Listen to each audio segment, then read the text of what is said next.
UNESCO സാഹിത്യ നഗരം പദവി നേടുന്ന രാജ്യത്തെ ആദ്യ നഗരമായി മാറിയിരിക്കുകയാണ് കോഴിക്കോട് നഗരം. ഇത് ആരുടെയൊക്കെയാണ് ഈ നോവലുകൾ എന്നൊക്കെ ചിന്തിച്ച് വേണമെങ്കിൽ നമുക്കൊരു കറക്കിക്കുത്ത് നടത്താനേ സാധിക്കുകയുള്ളൂ. സാധാരണ ഇങ്ങനെ ചോദിക്കുന്നത് 100-ാം വർഷത്തിലെത്തിയ നോവലുകളെ കുറിച്ചാണ് ഇങ്ങനെ ചോദ്യം വരാറുള്ളത്. ഓപ്ഷനിൽ തന്നിട്ടുള്ളത് ധർമ്മപുരാണം, മയ്യഴിപ്പുഴയുടെ തീരങ്ങളിൽ, വേരുകൾ, അയൽക്കാർ എന്നീ നോവലുകളായിരുന്നു. ആധുനിക വിദ്യാഭ്യാസത്തിലെ ഏറ്റവും പ്രധാനപ്പെട്ട ഘടകം ആര് തന്നെയാണെന്ന് പറയാം? അധ്യേതാവ് അഥവാ വിദ്യാർത്ഥി തന്നെയാണ് എന്ന് നമുക്ക് നിസ്സംശയം പറയാം. മലയാള നോവൽ സാഹിത്യം, മലയാള ചെറുകഥാ സാഹിത്യം, കവിതാ സാഹിത്യം, ഇങ്ങനെ വളരെ വാസ്റ്റ് ആയിട്ടുള്ള കാര്യങ്ങളെയൊക്കെ ഒറ്റ ടോപ്പിക്കിലാണ് നമ്മുടെ സിലബസിൽ കൊടുത്തിരിക്കുന്നത്.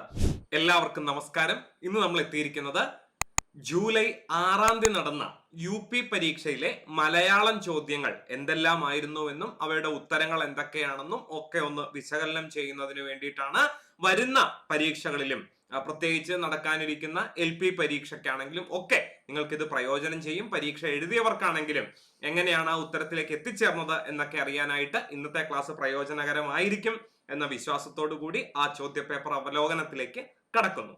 91 മുതൽ 100 വരെയുള്ള ചോദ്യങ്ങളായിരുന്നു മലയാളവുമായി ബന്ധപ്പെട്ടിരുന്നത്.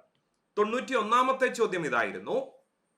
അതായത് കോഡ് A ആണ് കേട്ടോ. 80/24 ക്വസ്റ്റ്യൻ പേപ്പർ കോഡ് A. അതിലെ 91-ാമത്തെ ചോദ്യം ഇതായിരുന്നു. യുനെസ്കോയുടെ സാഹിത്യ നഗര പദവി ലഭിച്ച ഇന്ത്യയിലെ ആദ്യത്തെ നഗരം ഏത്? അല്ലെ, പത്രത്തിലൊക്കെ വലിയ വാർത്തയായിട്ട്, മാതൃഭൂമികളിലൊക്കെ പേജുകളോളം നീണ്ടു നിൽക്കുന്ന വിശദ വാർത്തയായിട്ട് നമ്മൾ വായിച്ചതാണ്. ഓപ്ഷൻസ് ഇല്ലാതെ തന്നെ നമുക്ക് ഉത്തരത്തിലേക്ക് എത്തിച്ചേരാൻ സാധിക്കും. ഉത്തരം ഏതാണ്? കോഴിക്കോടാണ്. കേരളത്തിലെ കോഴിക്കോടിനാണ് യുനെസ്കോയുടെ സാഹിത്യ നഗര പദവി ലഭിക്കുന്ന ഇന്ത്യയിലെ തന്നെ ആദ്യത്തെ നഗരം എന്ന പ്രസിദ്ധി നേടിയെടുക്കാനായിട്ട് സാധിച്ചത്. യുനെസ്കോ സാഹിത്യ നഗരം പദവി നേടുന്ന രാജ്യത്തെ ആദ്യ നഗരമായി മാറിയിരിക്കുകയാണ് കോഴിക്കോട് നഗരം. ലോക നഗര ദിനത്തിൽ യുനെസ്കോ പുറത്തിറക്കിയ 55 ക്രിയേറ്റീവ് നഗരങ്ങളുടെ ഏറ്റവും പുതിയ പട്ടികയിലാണ് കോഴിക്കോട് ഇടം പിടിച്ചത്.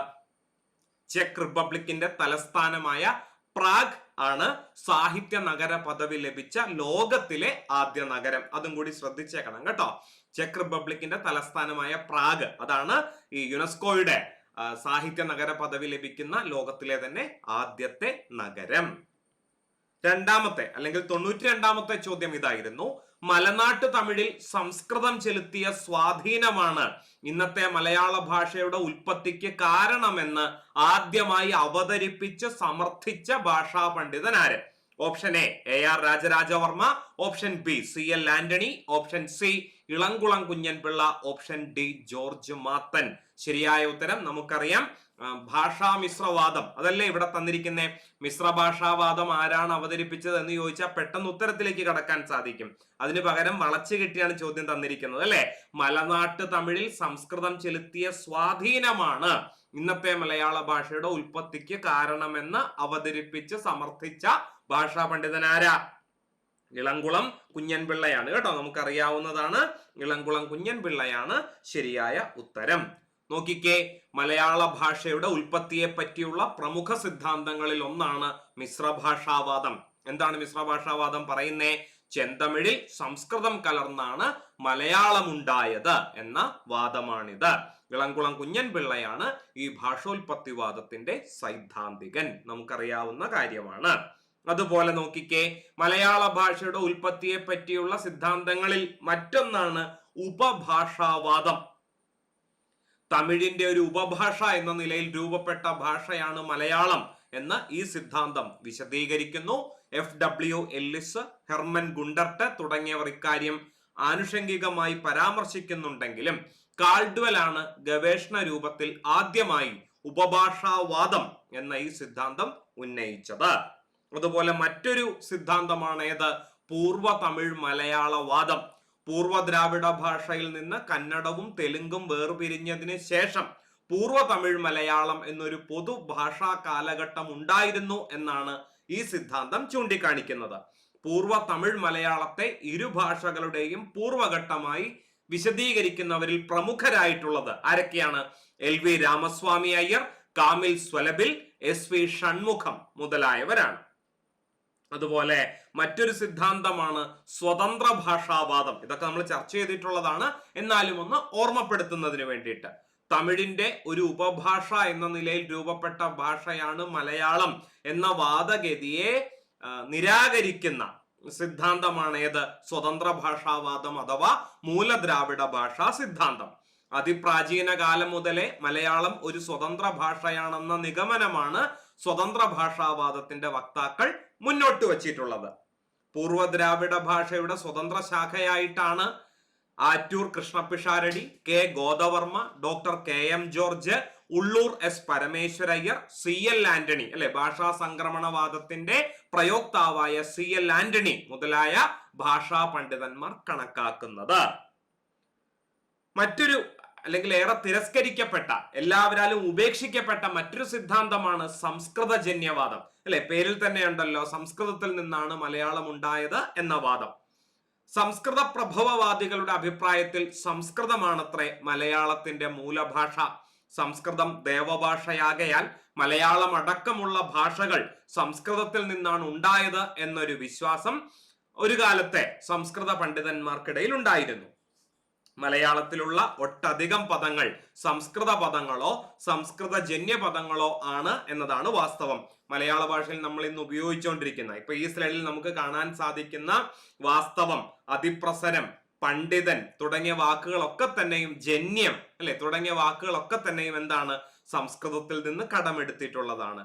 അപ്പോ ഒരു ഭാഷയിൽ അന്യഭാഷാ പദങ്ങൾ എണ്ണമേറിയിരിക്കുന്നത് കണ്ടാൽ ആ ഭാഷയിൽ നിന്നുണ്ടായി എന്നല്ല മനസ്സിലാക്കേണ്ടത്. നമുക്കറിയാം എന്താണ് അതിന്റെ മാനദണ്ഡം? വ്യാകരണമാണ് അല്ലെ.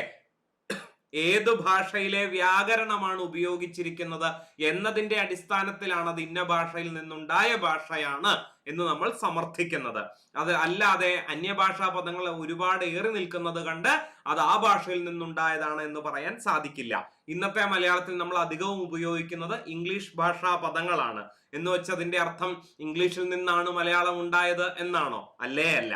അപ്പൊ അത്തരത്തിലുള്ള തെറ്റായ ധാരണകളാണ് സംസ്കൃതത്തിൽ നിന്നാണ് മലയാളം ഉണ്ടായത് എന്ന് ഒരു പറ്റം ചിന്തകരെ കൊണ്ട്, ഭാഷാ പണ്ഡിതന്മാരെ കൊണ്ട് ചിന്തിപ്പിച്ചത്. മലയാള ഭാഷ സംസ്കൃതജന്യമാണെന്ന ധാരണ ലീലാതിലകകാരന് തന്നെ ഉണ്ടായിരുന്നതായി പണ്ഡിതന്മാർ അഭിപ്രായപ്പെടുന്നു.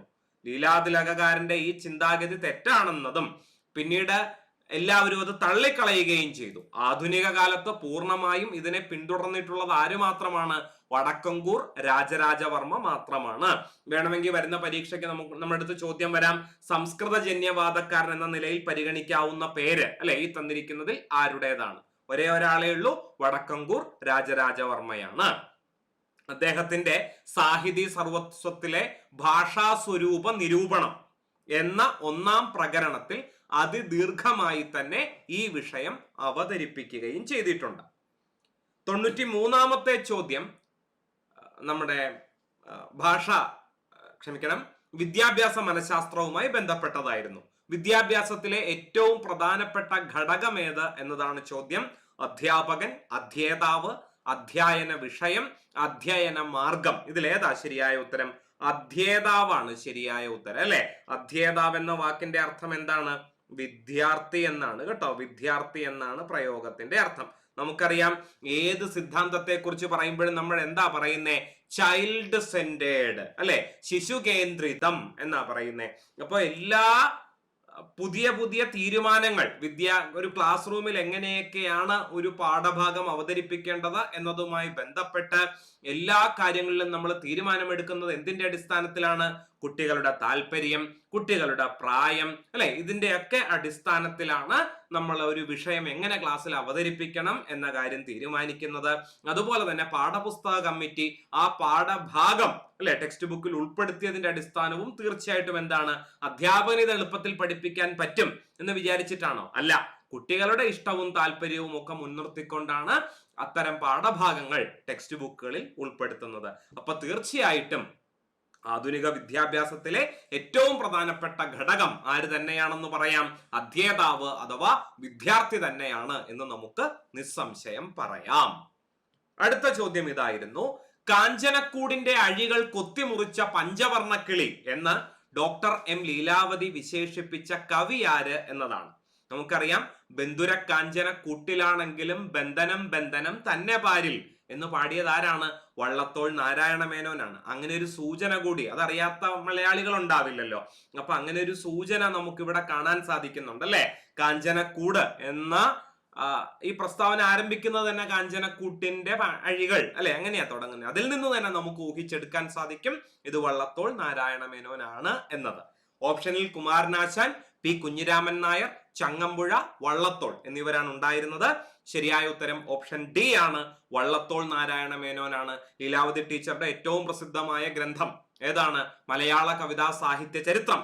അതിലാണ് വള്ളത്തോളിനെ കുറിച്ച് 169 പേജിലാണെന്ന് തോന്നുന്നു. ആ പുസ്തകത്തിലാണ് വള്ളത്തോൾ നാരായണ മേനോനെ കാഞ്ചനക്കൂടിന്റെ അഴികൾ കൊത്തിമുറിച്ച പഞ്ചവർണ്ണക്കിളി എന്ന ഹെഡിങ്ങിന്റെ കീഴെയാണ് വള്ളത്തോളിനെ കുറിച്ച് ലീലാവതി ടീച്ചർ ഉപന്യാസം അല്ലെങ്കിൽ ലേഖനം അവതരിപ്പിച്ചിട്ടുള്ളത്.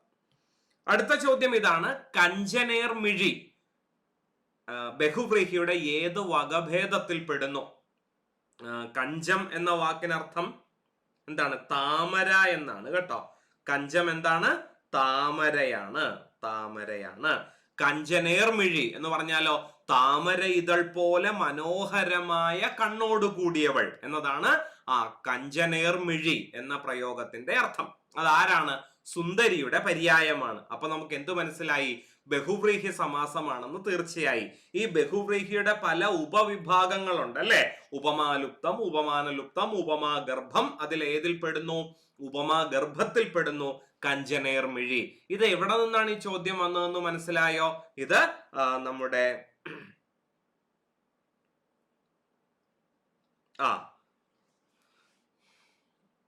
കേരള പാണിനി AR രാജരാജവർമ്മയുടെ കേരള പാണ്ഡ്യത്തില് നമുക്കിത് വ്യക്തമായിട്ട് കാണാൻ സാധിക്കും. 329 പേജില് ഇതേ ഉദാഹരണം തന്നെ നമുക്ക് കാണാൻ സാധിക്കും അല്ലെ. വിശേഷണം വിശേഷ്യത്തോടൊത്തുള്ളൊന്ന് കാട്ടുവാൻ സമാസിച്ചാൽ ബഹുവ്രീഹി അതും പലവിധം വരാം എന്ന് 183 സൂത്രത്തിൽ കേരള പാണിനി ചൂണ്ടിക്കാണിക്കുന്നുണ്ട്. അതിൽ ഉപവിഭാഗമായിട്ടാണ് അല്ലെ ബഹുവ്രീഹിയുടെ വകഭേദങ്ങൾ എന്ന് പറഞ്ഞുകൊണ്ട് അദ്ദേഹം എന്തൊക്കെ പറയുന്നുണ്ടെന്ന് നോക്കിക്കേ. ഉപമാഗർഭം, ഉപമാലുപ്തം, ഉപമാനലുപ്തം എന്ന സമാസങ്ങളെ കുറിച്ച് അദ്ദേഹം പറയുന്നുണ്ട്. അതിൽ നോക്കിക്കേ, സദൃശ്യവാചകമായ ഒരു മധ്യമ പദമുള്ളത് ഉപമാഗർഭം. നോക്കിക്കേ, കഞ്ചനേർമിഴി എങ്ങനെയാ അത് വിഗ്രഹിക്കുന്നേ? കഞ്ചത്തോട്, അതായത് താമരയോട് നേരായ മിഴിയുള്ളവൾ. അതാണ് എന്ത്? കഞ്ചനേർമിഴി. കഞ്ചത്തോട് നേരായ മിഴിയുള്ളവൾ. ഇത് പ്രാചീന മലയാള ഭാഷാ പ്രയോഗമാണ്. ഇന്നാണെങ്കിൽ നമ്മൾ എന്ത് പറയും? താമരയ്ക്ക് സദൃശമായ മിഴിയുള്ളവൾ. അപ്പോഴും നടുക്ക് എന്തു വരുന്നു? നടുക്ക് നേരായ എന്നൊരു വാക്ക് വരുന്നു അല്ലെ. സദൃശ്യവാചകമായ ഒരു മധ്യമ പദമുള്ളത് അല്ലെ. അതുപോലെ എന്ന് പറയുന്നതിന് പകരം അല്ലെ നേരായ, അതിനോട് ചേരുന്ന രീതിയിലുള്ള എന്നുള്ള അർത്ഥത്തിലാണ് നേരായ എന്ന വാക്ക് ഉപയോഗിച്ചിരിക്കുന്നത്. അപ്പൊ അത്തരത്തിലൊരു വാക്ക് വിഗ്രഹിക്കുമ്പോൾ നടുക്ക് വന്നിട്ടുണ്ടെങ്കിൽ അതിനെ എന്താ വിളിക്കുന്നത്? ഉപമാഗർഭം എന്നാണ് വിളിക്കുന്നത്. കണ്ടോ, അതേ ഉദാഹരണം തന്നെ ഇവിടെ കൊടുത്തിരിക്കുന്നത് കണ്ടോ. അതുപോലെ എന്താണ് ഉപമാലുപ്തം? നോക്കിക്കേ, ഉപമാവാചക പദം അർത്ഥസിദ്ധമായി വന്നിട്ടുള്ളത് ഉപമാലുപ്തം. മതിമുഖി എന്നുള്ളത് എങ്ങനെ വിഗ്രഹിക്കാം? മതിയെ പോലുള്ള മുഖമുള്ളവൾ. അപ്പൊ അത്തരത്തിൽ വിഗ്രഹിക്കാൻ സാധിച്ചാൽ അതെന്താണ്? ഉപമാലുപ്തമാണ്. പിന്നെയോ ഉപമാനലുപ്തം, അതെന്താണെന്ന് നോക്കിക്കേ. ഉപമാന പദം ലോപിച്ചിട്ടുള്ളത് ഉപമാനലുപ്തം. പേടക്കണ്ണി, പേടയുടെ കണ്ണു പോലെയുള്ള കണ്ണുള്ളവൾ. പേട എന്ന് പറഞ്ഞാൽ മാൻപേടയാണ് കേട്ടോ ഉദ്ദേശിക്കുന്നേ. അപ്പൊ മാൻപേടയുടെ കണ്ണുപോലുള്ള കണ്ണുള്ളവൾ, അതാണ് എന്ത്? പേടക്കണ്ണി. അതെന്തിന് ഉദാഹരണമാണ്? ഉപമാനലുപ്തത്തിന് ഉദാഹരണമാണ്. കേരള പാണ്ഡ്യത്തിൽ നിന്ന് ഡയറക്റ്റ് ആയിട്ട് വന്നൊരു ചോദ്യമായിരുന്നു അത്. മറ്റൊരു ചോദ്യം നോക്കിക്കേ. വീണ്ടും എന്തിലേക്ക് പോകുന്നു? വിദ്യാഭ്യാസ മനഃശാസ്ത്രത്തിലേക്ക് പോകുന്നു. വളരെ എളുപ്പമുള്ള ഒരു ചോദ്യമായിരുന്നു. ഒരു അധ്യാപകൻ 5-10 കുട്ടികൾ മാത്രമുള്ള ഒരു സംഘത്തെ 5-10 മിനിറ്റ് മാത്രം നീണ്ട കാലയളവിൽ ചെറിയ ഒരു പാഠഭാഗം പഠിപ്പിക്കുന്ന രീതിയിലുള്ള ബോധന മാതൃകയെ എന്ത് വിളിക്കാം? ഓപ്ഷൻ എ വ്യക്തി അധിഷ്ഠിത ബോധനം, ഓപ്ഷൻ ബി സംഘബോധനം, ഓപ്ഷൻ സി സൂക്ഷ്മ നിലവാര ബോധനം, ഓപ്ഷൻ ഡി ക്രമീകൃത ബോധനം. ഏതാ ശരിയായ ഉത്തരം? സൂക്ഷ്മ നിലവാര ബോധനം അഥവാ സൂക്ഷ്മ ബോധനം അഥവാ മൈക്രോ ടീച്ചിങ് ആണ് ശരിയായ ഉത്തരം. ഞാൻ മാത്രമല്ല, നമ്മുടെ ക്ലാസ്സിലെ വിനുസാർ ആണെങ്കിലും അല്ലെ ആവർത്തിച്ച് നിങ്ങളെ പറഞ്ഞു പഠിപ്പിച്ചിട്ടുള്ള ഒരു കാര്യമാണ് മൈക്രോ ടീച്ചിങ്. എന്താണ് മൈക്രോ ടീച്ചിങ്?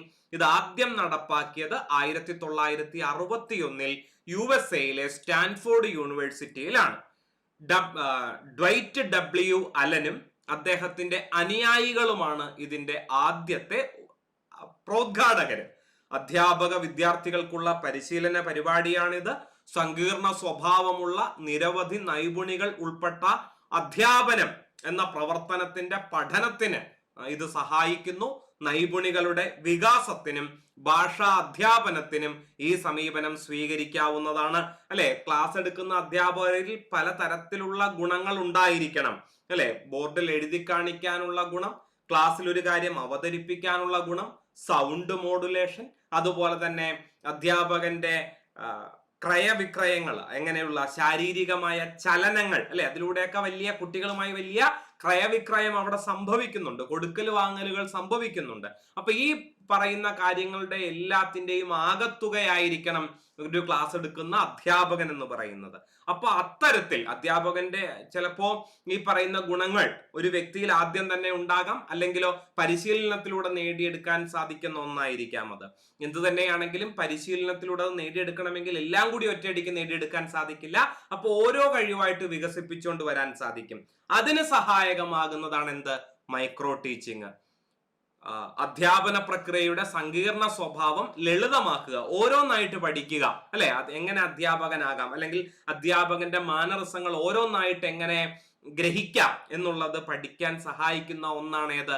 Micro teaching. കേട്ടോ, അധ്യാപന പ്രക്രിയയുടെ സങ്കീർണ സ്വഭാവം ലളിതമാക്കുക എന്നതാണ് ഇതിന്റെ ഉദ്ദേശ്യം. ഒരു അധ്യാപകൻ 5-10 കുട്ടികൾ മാത്രമുള്ള ഒരു സംഘത്തെ 5-10 മിനിറ്റ് മാത്രം നീണ്ട കാലയളവിൽ ചെറിയ ഒരു പാഠഭാഗം പഠിപ്പിക്കുന്ന രീതിയിലുള്ള ബോധന മാതൃകയെയാണ് സൂക്ഷ്മ നിലവാര ബോധനം അഥവാ മൈക്രോ ടീച്ചിങ് എന്ന് വിളിക്കുന്നത്. ഇതുവഴി അധ്യാപകന് പുതിയ നൈപുണികൾ ആർജിക്കുവാനും പഴയവ സംസ്കരിക്കുവാനും സഹായകരമായ സാഹചര്യം ലഭിക്കുന്നു. മുൻപ് ക്ലാസ് എടുത്തുകൊണ്ടിരുന്ന സമയത്തിൽ എന്തെങ്കിലുമൊക്കെ ഡിഫക്റ്റ് ഉണ്ടെങ്കിൽ അത് ഇവിടെ റെക്ടിഫൈ ചെയ്യാനായിട്ട് അധ്യാപകനൊരു സാഹചര്യം ഒരുങ്ങുകയാണ് ചെയ്യുന്നത്. അധ്യാപക വിദ്യാർത്ഥികൾക്ക് ഒരു പാഠം എടുത്തു കഴിഞ്ഞാൽ ഉടൻ തന്നെ പരിശീലനത്തെ സംബന്ധിക്കുന്ന ഫീഡ്ബാക്ക് അല്ലെ ലഭിക്കുന്നതിനുള്ള അവസരവും മൈക്രോ ടീച്ചിങ്ങിലുണ്ട്. അല്ലെ, ചെറിയൊരു കുറവ് പോലും നമുക്ക് കറക്റ്റ് ചെയ്യാൻ സാധിക്കും. അതിനും കൂടി സഹായകമാണ് ഏത്? Micro teaching. 97ാമത്തെ ചോദ്യം ഇതായിരുന്നു. 2024 ഏപ്രിൽ മാസത്തിൽ പ്രസിദ്ധീകരണത്തിന്റെ 50ാം വർഷത്തിലെത്തിയ മലയാള നോവൽ ഏത്? അതൊരു കാരണവശാലും എളുപ്പമുള്ള ഒരു ചോദ്യമല്ല. പിന്നെ ഒരു കോമൺ സെൻസ് വെച്ചൊക്കെ നമുക്ക് ചിന്തിച്ച് ഇത് ആരുടെയൊക്കെയാണ് ഈ നോവലുകൾ എന്നൊക്കെ ചിന്തിച്ച് വേണമെങ്കിൽ നമുക്കൊരു കറക്കിക്കുത്ത് നടത്താനേ സാധിക്കുകയുള്ളൂ. സാധാരണ ഇങ്ങനെ ചോദിക്കുന്നത് 100ാം വർഷത്തിലെത്തിയ നോവലുകളെ കുറിച്ചാണ് ഇങ്ങനെ ചോദ്യം വരാറുള്ളത്. ഓപ്ഷനിൽ തന്നിട്ടുള്ളത് ധർമ്മപുരാണം, മയ്യഴിപ്പുഴയുടെ തീരങ്ങളിൽ, വേരുകൾ, അയൽക്കാർ എന്നീ നോവലുകളായിരുന്നു. ഇത് ധർമ്മപുരാണം എഴുതിയത് OV വിജയനാണ്. അപ്പൊ ഒരു കാരണവശാലും അത് 50 വർഷം മുമ്പ് എഴുതിയിട്ടുള്ള നോവൽ അല്ല എന്ന് നമുക്ക് ഊഹിക്കാവുന്നതാണ്. പിന്നെ വേരുകൾ എഴുതിയത് ആരാണ്? മലയാറ്റൂരിന്റെയാണ് വേരുകൾ എന്ന നോവല്. മലയാറ്റൂരും ഈ പറയുന്നത് പോലെ ഏതാണ്ട് അടുത്ത് മുകുന്ദന്റെ അടുത്ത് ജീവിച്ചിരുന്ന വ്യക്തിയാണ് മലയാറ്റൂര്. അപ്പൊ അവിടെ ഒരു കൺഫ്യൂഷന് സാധ്യതയുണ്ട്. അയൽക്കാർ എഴുതിയിരുന്നത് P കേശവദേവാണ്. അതെന്തായാലും 50 വർഷത്തിന് മുമ്പ് എഴുതിയ നോവൽ അല്ല എന്ന് ഊഹിക്കാവുന്നതാണ്. ബിയും സിയും തമ്മിലൊരു കൺഫ്യൂഷൻ ഉണ്ടാകാൻ സാധ്യതയുണ്ട്. മയ്യഴിപ്പുഴയുടെ തീരങ്ങളിലാണ് ശരിയായ ഉത്തരം. നമുക്ക് നോക്കാം. ആദ്യം ധർമ്മപുരാണത്തിലേക്ക് വരുമ്പോൾ, കാരണം വരുന്ന പരീക്ഷയിലൊക്കെ നമുക്ക് ഇതിനെ സംബന്ധിച്ച ചോദ്യങ്ങൾ പ്രതീക്ഷിക്കാവുന്നതാണ്. അതുകൊണ്ട് OV വിജയന്റെ ധർമ്മപുരാണം നമുക്കൊന്ന് പരിശോധിക്കാം. മലയാളത്തിലെ രാഷ്ട്രീയ ആക്ഷേപഹാസ്യ നോവൽ എന്ന നിലയിൽ പരിഗണിക്കുമ്പോൾ ആദ്യം പരിഗണിക്കപ്പെടുന്ന നോവലാണ് ധർമ്മപുരാണം. എഴുതിയത് OV വിജയനാണ്. ധർമ്മപുരിയിലെ ഭരണാധികാരിയായ പ്രജാപതിയെയും അയാളുടെ അശ്ലീലം നിറഞ്ഞ അധികാരപ്രയോഗത്തിന് കൂട്ടുനിൽക്കുന്ന ആശ്രിതരെയും നിസ്സഹായരായ പ്രജകളെയും ചിത്രീകരിക്കുന്ന ഈ നോവലിലെ നായകന്റെ പേര് സിദ്ധാർത്ഥൻ എന്ന ബാലനാണ് കേട്ടോ.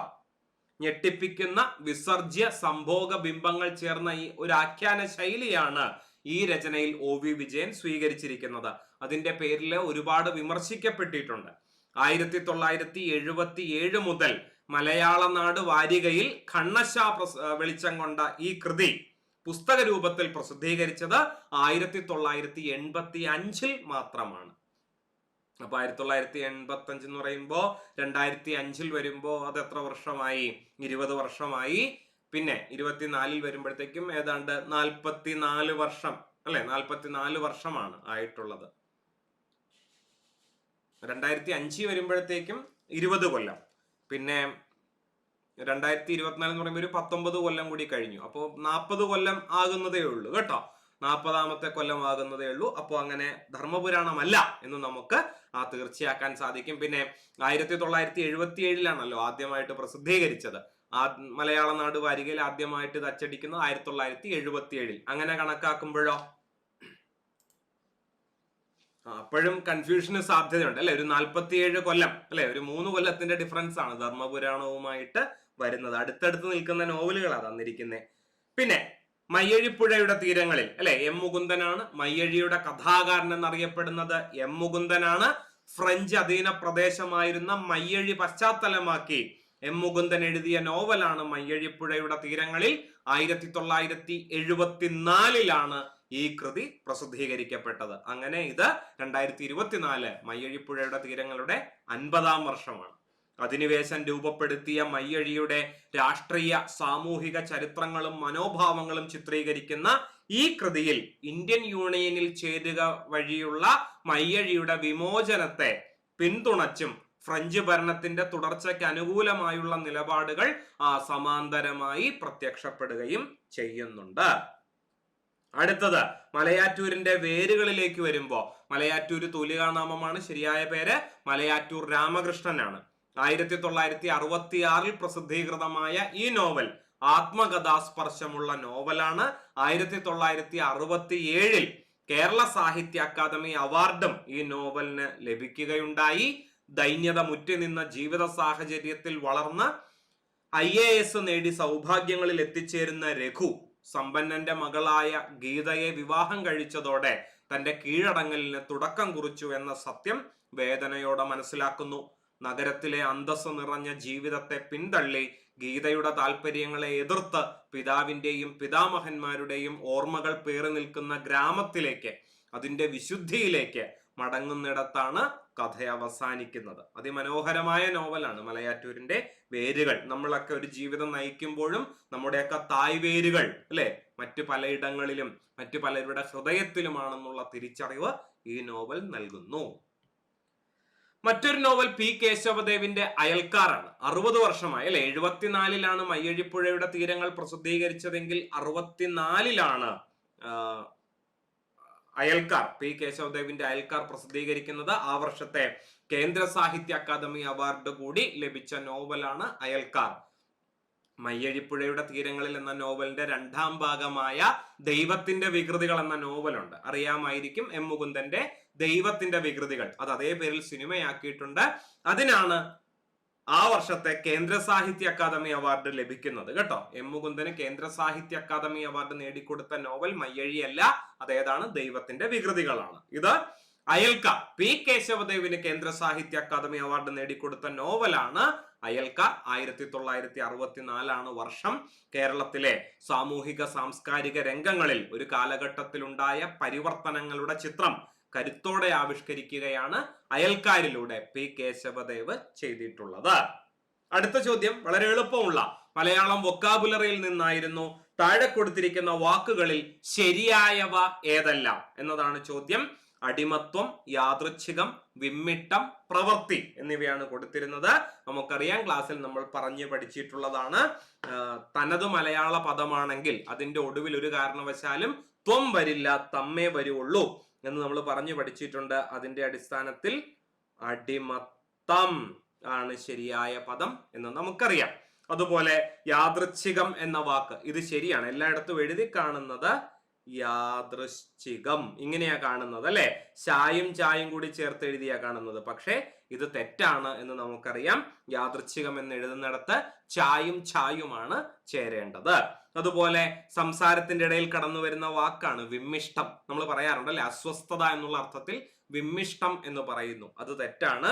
ഷ ഇല്ല, വിമ്മിട്ടമാണ് ശരിയായ പ്രയോഗം. അതുപോലെ പ്രവൃത്തി എന്നുള്ളതല്ല. പ്രവർത്തിക്കുക എന്ന് പറയുമ്പോൾ ഇതുപോലെയാണ് എഴുതേണ്ടത്, ശരിയാണ്. പക്ഷേ പ്രവൃത്തി എന്ന് മാത്രമാണ് എഴുതുന്നതെങ്കിൽ അത് ഇങ്ങനെയായിരിക്കണം. അതേസമയം ക്രിയയാണ് എഴുതുന്നതെങ്കിലോ പ്രവർത്തിക്കുക ഇങ്ങനെയാണ് എഴുതേണ്ടത്. ആ വ്യത്യാസം നമുക്കറിയാവുന്നതാണ്. ഇതിന്റെ ഒക്കെ അല്ലെ തെറ്റും ശരിയും ഒക്കെ നമ്മൾ പറഞ്ഞു പഠിച്ചിട്ടുണ്ട്, എഴുതി പഠിച്ചിട്ടുണ്ട്. അപ്പോൾ വലിയ കൺഫ്യൂഷൻ ഇല്ലാതെ ഇതിന്റെ ഉത്തരം കണ്ടെത്തിയിട്ടുണ്ടാകും. യാദൃച്ഛികവും വിമ്മിട്ടവുമാണ് ശരിയായ പദങ്ങൾ. അപ്പോൾ ഉത്തരം ഏതാ? ഓപ്ഷൻ സി ആണ് ശരിയായ ഉത്തരം. അടുത്ത ചോദ്യം നോക്കിക്കേ. വാസനാവികൃതി എന്ന ചെറുകഥ ആദ്യമായി പ്രസിദ്ധപ്പെടുത്തിയത് ഏത് മാസികയിലാണ്? മലയാളത്തിലെ സാഹിത്യവും വ്യാകരണവും തീർച്ചയായിട്ടും നിങ്ങളെ ബുദ്ധിമുട്ടിച്ചിട്ടുണ്ടാകും എന്നറിയാം. ഇത്രയും ഡീപ്പായിട്ടുള്ള അല്ലെങ്കിൽ ഈ ലെവലിലുള്ള ഒരു ചോദ്യങ്ങൾ നമ്മൾ ഒരിക്കലും പ്രതീക്ഷിച്ചില്ല. അത് എന്തുകൊണ്ടാ? നമ്മുടെ സിലബസിൽ തന്നിരിക്കുന്നത് മലയാള സാഹിത്യം എന്ന് അല്ല, മലയാള നോവൽ സാഹിത്യം, മലയാള ചെറുകഥാ സാഹിത്യം, കവിതാ സാഹിത്യം, ഇങ്ങനെ വളരെ വാസ്റ്റ് ആയിട്ടുള്ള കാര്യങ്ങളെയൊക്കെ ഒറ്റ ടോപ്പിക്കിലാണ് നമ്മുടെ സിലബസിൽ കൊടുത്തിരിക്കുന്നത്. അപ്പൊ എവിടെ നിന്ന് ഏത് തരത്തിലാണ് ഇവർ ചോദ്യം ചോദിക്കുക എന്നുള്ളതിനെ കുറിച്ച് നമുക്കൊരു ധാരണയും ഉണ്ടായിരുന്നില്ല. എന്നാലും ഇതിനെക്കുറിച്ചൊക്കെ നമ്മൾ പല കാര്യങ്ങളും പരാമർശിച്ചു പോയിട്ടുണ്ട്. പക്ഷെ ഇത്ര ഡീപ്പായിട്ട് പോയിട്ടുമില്ലായിരുന്നു. അത് തീർച്ചയായിട്ടും ഒരു ന്യൂനത തന്നെയാണ്. വരുന്ന പരീക്ഷയിൽ അത് പരിഹരിച്ച് നമുക്ക് മുന്നേറാൻ സാധിക്കും എന്ന് പ്രതീക്ഷിക്കാം. വാസനാവികൃതി എന്ന ചെറുകഥയെ കുറിച്ച് പറയുന്നിടത്ത് നമ്മൾ പറഞ്ഞിട്ടുണ്ട്. വേങ്ങയിൽ കുഞ്ഞിരാമൻ നായനാരാണ് ഇത് എഴുതിയത്. ഇതാണ് മലയാളത്തിലെ ആദ്യത്തെ ചെറുകഥയായിട്ട് പരിഗണിക്കുന്നത് എന്നൊക്കെ ചർച്ച ചെയ്തിട്ടുണ്ട്. പക്ഷെ ഇത് എവിടെയാണ് പ്രസിദ്ധപ്പെടുത്തിയത്? അത് വിദ്യാവിനോദിനി മാസികയിലാണ് വാസനാവികൃതി എന്ന ചെറുകഥ പ്രസിദ്ധപ്പെടുത്തിയത്. വിദ്യാവിലാസിനിയിലോ ഭാഷാഭൂഷണിയിലോ ആത്മഭൂഷണിയിലോ അല്ല. 1891 ഇത് പ്രസിദ്ധീകരിച്ചത്. പാരമ്പര്യവശാൽ കള്ളനായ ഇക്കണ്ടക്കുറുപ്പാണ് ഈ കഥയിലെ നായകൻ. രാജ്യശിക്ഷ അനുഭവിച്ചിട്ടുള്ളതിൽ എന്നെ പോലെ ഭാഗ്യഹീനന്മാരായി മറ്റാരും ഉണ്ടായിട്ടില്ല എന്ന കഥാനായകന്റെ ആത്മഗതത്തോടെയാണ് ഈ ചെറുകഥ ആരംഭിക്കുന്നത്. മോഷണക്കുറ്റം ആരോപിച്ച് 6 മാസം തടവും 12 അടിയും ശിക്ഷ ഏറ്റുവാങ്ങി കസ്റ്റഡിയിൽ നിന്ന് പുറത്തു വരുന്ന ഇക്കണ്ടക്കുറുപ്പ് മോഷണവൃത്തി ഉപേക്ഷിച്ച് ഒരു നല്ല ജീവിതം തുടങ്ങുവാനുള്ള തീരുമാനമെടുക്കുന്നതോടെ നർമ്മരസത്തിൽ ചാലിച്ച ഈ കഥ അവസാനിക്കുന്നു. അടുത്തത് അവസാനത്തെ ചോദ്യം ഇതായിരുന്നു, അലങ്കാരവുമായി ബന്ധപ്പെട്ടതായിരുന്നു. പെൺമണി വദനം കണ്ടാൽ വെൺമതി രണ്ടെന്നു മേവിടുന്ന മനം ഉണ്മ നിനച്ചതിലെല്ലാം വെൺമതി രണ്ടെന്നു മേവിടും നമനം. ഇതിലെ അലങ്കാരം കണ്ടെത്താനാണ് ചോദ്യം. ആദിപ്രാസം, അന്ത്യപ്രാസം, യമകം, ലാടാനുപ്രാസം. ശരിയായ ഉത്തരം ഓപ്ഷൻ സി യമകമാണ്. ഇത് എവിടെ നിന്ന് വന്നിട്ടുള്ളതാ? ഭാഷാഭൂഷണം അല്ലെ. AR രാജരാജവർമ്മയുടെ അലങ്കാര ഗ്രന്ഥമായ ഭാഷാഭൂഷണത്തിൽ നിന്ന് വന്ന ഡയറക്റ്റ് ക്വസ്റ്റ്യൻ ആണ്. അതാ നോക്കിക്കേ. അദ്ദേഹം യമകത്തിന് കൊടുത്തിരിക്കുന്ന നിർവചനം ഇങ്ങനെയാണ്: അക്ഷരക്കൂട്ടം ഒന്നായിട്ട് അർത്ഥം ഭേദിച്ചിടും പടി ആവർത്തിച്ച് കഥിച്ചിടിൽ യമകം പലമാതിരി എന്ന് പറയുന്നുണ്ട്. അതിൽ 2 അതിലധികമോ അക്ഷരങ്ങളെ തന്നെ അനുക്രമം തെറ്റാതെ ഒന്നായിട്ട് ആവർത്തിക്കുന്നത് യമകം. ഇതിന് പദാവൃത്തി മുതലായി അനേകം ഭേദങ്ങൾ വരാം എന്നാണ് അദ്ദേഹത്തിന്റെ നിർവചനത്തിന് അർത്ഥം. ഈ ഭാഷാഭൂഷണം എടുത്തു നോക്കുകയാണെങ്കിൽ ഇതേ ഉദാഹരണം തന്നെയാണ് അദ്ദേഹം കൊടുത്തിട്ടുള്ളത്. പെൺമണി വദനം കണ്ടാൽ വെൺമതി രണ്ടെന്നു മേവിടുന്ന മനം ഉണ്മ നിനച്ചതിലെല്ലാം വെണ്മ തിരണ്ടെന്നു മേവിടും നമനം. ഇത് ഭാഷാഭൂഷണത്തിൽ അങ്ങനെ തന്നെ കൊടുത്തിരിക്കുന്ന ഉദാഹരണമാണ്. യമകാലങ്കാരത്തിന് കൊടുത്തിരിക്കുന്ന ഉദാഹരണമാണ്. എന്താണ് ഇതുകൊണ്ട് അർത്ഥമാക്കുന്നത്? സ്ത്രീമുഖം കണ്ടാൽ രണ്ടാമത്തെ ചന്ദ്രനാണെന്നും മറ്റും വിചാരിക്കുന്ന എന്റെ മനസ്സ് തത്വമാലോചിച്ച് ഈ വക മായകളിലുള്ള നമനം എന്ന് പറഞ്ഞാൽ പ്രവണത ഏത് കാലത്തായിരിക്കും ഉപേക്ഷിക്കുക എന്നാണ് ചോദിച്ചിട്ടുള്ളത്. ഇതിൽ 2ഉം 4ഉം പദങ്ങൾ തുല്യമായതുകൊണ്ടാണ് യമകാലങ്കാരത്തിൽ ഉൾപ്പെടുന്നത്. അപ്പോ ഇത്രയും ചോദ്യങ്ങളായിരുന്നു അല്ലെ മലയാളവുമായി ബന്ധപ്പെട്ട് നമ്മുടെ പരീക്ഷയ്ക്ക് ഉണ്ടായിരുന്നത്. അവകാശവാദങ്ങളൊന്നുമില്ല. അത്ര എളുപ്പമുള്ള ഒന്നായിരുന്നില്ല മലയാളത്തിലെ ചോദ്യങ്ങൾ. ഒരു 4-5 ചോദ്യങ്ങളാണ് നമ്മൾ ക്ലാസ്സിൽ ചർച്ച ചെയ്തിട്ടുള്ളത്. 10 ചോദ്യങ്ങളിൽ അങ്ങനെ 50% ചോദ്യങ്ങൾ മാത്രമേ നമുക്ക് ക്ലാസ്സിൽ ചർച്ച ചെയ്യാൻ പറ്റിയിരുന്നുള്ളൂ. ഇത്ര ഡീപ്പായിട്ട് ഒരു ചോദ്യ പേപ്പർ ആയിരുന്നില്ല നമ്മുടെ പരീക്ഷയ്ക്ക് പ്രതീക്ഷിച്ചിരുന്നത്. അപ്പോ ഏതായാലും ഇനി പരീക്ഷ എഴുതാൻ പോകുന്നവർക്ക് ഈ ഒരു വിശകലനം സഹായകമായിട്ടുണ്ട് എന്ന് വിചാരിക്കുന്നു. മറ്റൊരു ക്ലാസ്സിൽ നമുക്ക് വീണ്ടും കാണാം. ഇന്നത്തേക്ക് അവസാനിപ്പിക്കുന്നു. നന്ദി, നമസ്കാരം.